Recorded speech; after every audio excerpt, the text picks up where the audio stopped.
Eh bien bonjour à tous les amis, j'espère que vous allez tous très bien. On a enfin plus d'informations concernant un tout petit peu l'état de situation sur le renouvellement de notre coach Spalletti. C'est le cas de cette vidéo, mais aussi l'occasion pour nous, comme vous l'avez vu au titre, de parler un tout petit peu d'avenir sur une dizaine de minutes, parce que très clairement, l'avenir commence enfin à se dessiner. On y voit un peu plus clair, et notamment sur le ménage qui s'annonce au vu du mercato estival pour la saison prochaine. Pour commencer, je vous inviterai simplement à liker, commenter et partager. Merci, on a passé les 70 abonnés, 70 abonnés, donc c'est vraiment cool. On se rapproche des 100 et ça ferait vraiment plaisir de les avoir très rapidement. On va ensuite analyser un petit peu tout ça et donnez-moi bien sûr votre avis dans les commentaires concernant toutes les informations qui vont relayer sur le cas de la Juve dans cette vidéo. Pour commencer, première information pour moi importante, mais ça c'est sans trop nous surprendre, un accord est quasiment fait pour une prolongation de contrat de Luciano Spalletti à la tête de la Juve. Il faut savoir que derrière cette prolongation de contrat, je dirais que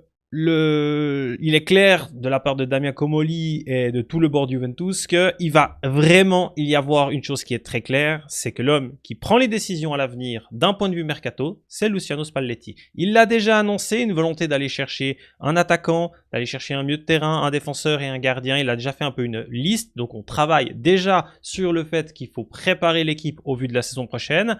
Il y a un élément qui est très important à prendre en compte, c'est qualification, oui ou non en Champions League, il y aura ou il n'y aura pas. Ça, bien sûr, sera un impact considérable sur le mercato. Mais la chose qui est claire, c'est qu'on est déjà en train de se projeter. Il n'y a pas encore eu l'annonce officielle, mais Spalletti prolongera à 99% sûr avec la Juve. Les dernières choses où ils doivent se mettre d'accord, c'est sur la durée du contrat, 1 ou 2 ans. Personnellement, je pense que pour créer un projet, il faut minimum 2 ans. Donnez-moi votre avis dans les commentaires. Concernant maintenant le mercato estival qui arrive bien plus vite qu'on le croit, et bien sûr, il y aura un impact significatif avec une qualification en Champions League, s'il y a ou pas. D'un point de vue financier, vous pensez bien que se qualifier en Ligue des Champions, ça va être primordial pour la Juve pour pouvoir aussi préparer au mieux la saison prochaine. Mais le club a clairement annoncé que s'il n'y avait pas de qualification pour la Ligue des Champions, ça passera par des ventes qui pourront permettre au club de donner à Luciano Spalletti les éléments qu'il a besoin pour construire une équipe compétitive au vu de la saison prochaine. Ça, c'est un point très important. Et il y a une liste de joueurs qui a été donnée par la Juve et qui pourrait potentiellement simplement être vendus si bonne opportunité de transfert se présente au vu du mercato. Et cette liste, elle est assez importante. On parle déjà de nos deux attaquants arrivés cet été, Loïs Openda et Jonathan David. On sait que Lyon parle avec David. Loïs Openda, il y a eu des contacts avec la Turquie. Clairement, s'il y a des opportunités de vendre sur ces joueurs-là, la Juve les saisira et vendra simplement ces deux attaquants en espérant également que dans la foulée, on puisse renouveler Vlahovic et qu'on ait, je dirais, un duo d'attaquants performants, chose que c'est absolument pas le cas cette année et qui fait grandement défaut à la Juve. Edon Zegrova, s'il ne relève pas le niveau, pourrait être également vendu. Alors, on parlerait de potentielles offres à environ une quinzaine de millions pour le Kosovar qui, on va pas se le cacher, ne répond pas aux exigences attendues et placées en lui. Arthur Melo, qui devrait être vendu et c'est complètement fou de se dire qu'en 2026, le Brésilien fait toujours partie des joueurs appartenant à la Juve.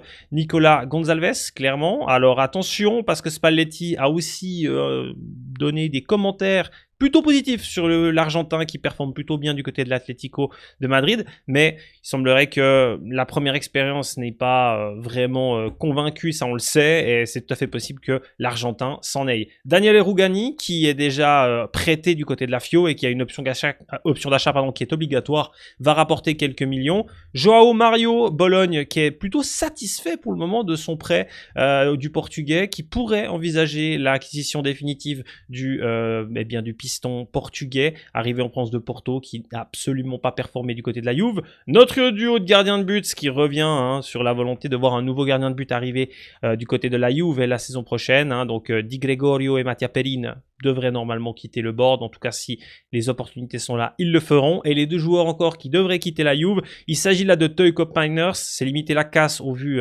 de l'énorme investissement mis sur le néerlandais et le retour qui n'a absolument pas eu lieu. Et Douglas Luiz qui performe à nouveau du côté de Aston Villa. À croire que c'est vraiment la destination où il doit aller. Peut-être que les Villains seraient intéressés à racheter le Brésilien. Toujours est-il que la Juve a vraiment cette liste de joueurs. La volonté du club est que si tout se passe bien et tout se passe comme prévu, on devrait devrait récupérer entre 100 à 110 millions sur tous les profils que je viens de vous citer. Et ensuite, avec une volonté très claire, eh bien de renforcer l'équipe. Comme je l'ai dit, un gardien de but, un défenseur, ça c'est sûr et certain. 2 milieux de terrain selon eh bien Spalletti. Avoir le niveau de Zegrova, mais il est tout à fait possible qu'un ailier, un joueur de percussion sur le côté puisse également arriver. Et un attaquant de pointe. Tout ça pour dire que, eh bien, il y a quand même des opportunités de vendre, il y a quand même des joueurs intéressants qui performent. Moi, je me dis que Nicolas Gonzalez pourrait partir. Je sais que Jonathan David a déjà des touches. Il y a pas mal de joueurs qui ont déjà des touches, donc il faudra réussir à vendre ces derniers pour pouvoir ensuite réinjecter au mieux. Le but aussi, et là c'est là où c'est extrêmement important, c'est la vente de Toy Cop Miners et de Douglas Lewis, qui sont deux joueurs qui pourraient rapporter environ plus de 50 millions à eux deux.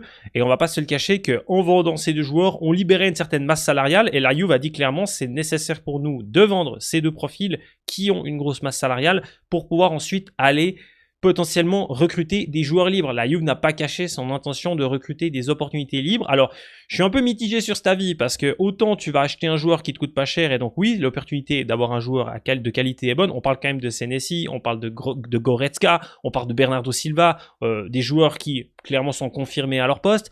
Mais par contre, est-ce que les profils correspondent aux besoins de l'équipe ? Ça, on va partir sur le principe que Spalletti a déjà donné son accord sur ces gars-là et qui vont correspondre typiquement au profil qu'a besoin le coach pour performer avec cette Juve. Voilà, simplement. Maintenant, il est clair qu'il faudra vendre et il faudra générer du cash et surtout dégraisser la masse salariale pour pouvoir aller offrir des salaires corrects à des Goretzka ou à des Senesi, en sachant qu'il y a pas mal de clubs de première ligue qui sont également intéressés et qui ont bien sûr une bien plus grosse capacité financière à pouvoir se payer ce type de joueurs. Voilà un tout petit peu pour ce qui est de la situation d'un point de vue du mercato. On devrait avoir, je pense, dans la semaine qui arrive, la prolongation de contrat officiellement de Spalletti, ce qui est une excellente chose. Personnellement, il me redonne du plaisir à regarder à nouveau la Juve. Et concernant ensuite Dusan Vlahovic, c'est toujours stand-by. On attend toujours un petit peu la réunion qui devrait avoir lieu. On sait qu'il y aura encore des contacts de prévus. J'espère vraiment que ces deux joueurs seront prolongés du côté de la Juve. Donnez-moi votre avis un tout petit peu dans les commentaires. Donnez-moi aussi un petit peu les envies que vous avez sur le mercato en fonction des profils que Spalletti a demandé. Pour ma part, je pense qu'il faut vraiment avoir une compatibilité avec le plan de jeu du coach. Et ouais, difficile de pas dire oui à des profils tels qu'un Goretzka ou qu'un Bernardo Silva. C'est clair que c'est de très très beaux joueurs avec des profils très intéressants. Mais par contre, si tu t'attardes réellement sur les besoins, Goretzka c'est quand même en sous-performance du côté du Bayern depuis un certain temps. Alors ça fait longtemps qu'il est là-bas. Et puis Bernardo Silva n'a plus 28 ans et est en fin de carrière. Est-ce que tu as envie d'investir de l'argent là-dessus en sachant que des dernières rumeurs parleraient que la Juve voudrait intensifier aussi les contacts avec Alisson Becker. Il y aurait également eu des contacts avec Robert Lewandowski, mais ce dernier pourrait partir plutôt du côté de la MLS. C'est vraiment des rumeurs qui sont pas à prendre trop au sérieux. La Juve essaye de flairer les bonnes opportunités et c'est tout à fait normal et va, je l'espère, réussir à conduire un mercato de qualité. Pour moi, ça fait trop longtemps qu'on loupe nos mercatos. Encore cet hiver, on n'a pas été capable d'apporter les profils nécessaires à notre coach pour qu'il performe.